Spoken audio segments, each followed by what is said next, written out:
এই যে ধর্মঘটের নামে যে ঘটনা ঘটে গেল, দেখুন, ধর্মঘটের নামে যে ঘটনা সংঘটিত হয়েছে এটা রাজনীতি নয়। রাজনীতির ঊর্ধ্বে উঠে সারা রাজ্যের প্রতিটা অংশের মানুষ তার প্রতিবাদ করেছে এবং তাতে সোচ্চার হয়েছে। আমাদের সরকার, আমাদের দল, আমাদের মাননীয় মুখ্যমন্ত্রী প্রত্যেকেই আমরা বলেছি যেটা কাম্য নয়। কোনো অবস্থাতে শান্তিপ্রিয় আন্দোলন এভাবে হতে পারে না।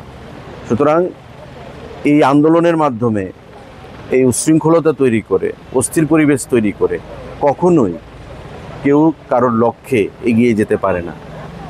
আগের দিন এখন আর নেই। আজকে মোদিজির ভারতবর্ষ, আজকে ভারতবর্ষ এগিয়ে যাচ্ছে। আজকে ভারত পৃথিবীর তৃতীয় বা চতুর্থ অর্থনীতি হিসেবে আত্মপ্রকাশ করেছে। সমস্ত ক্ষেত্রে ভারত আজকে এগিয়ে গেছে।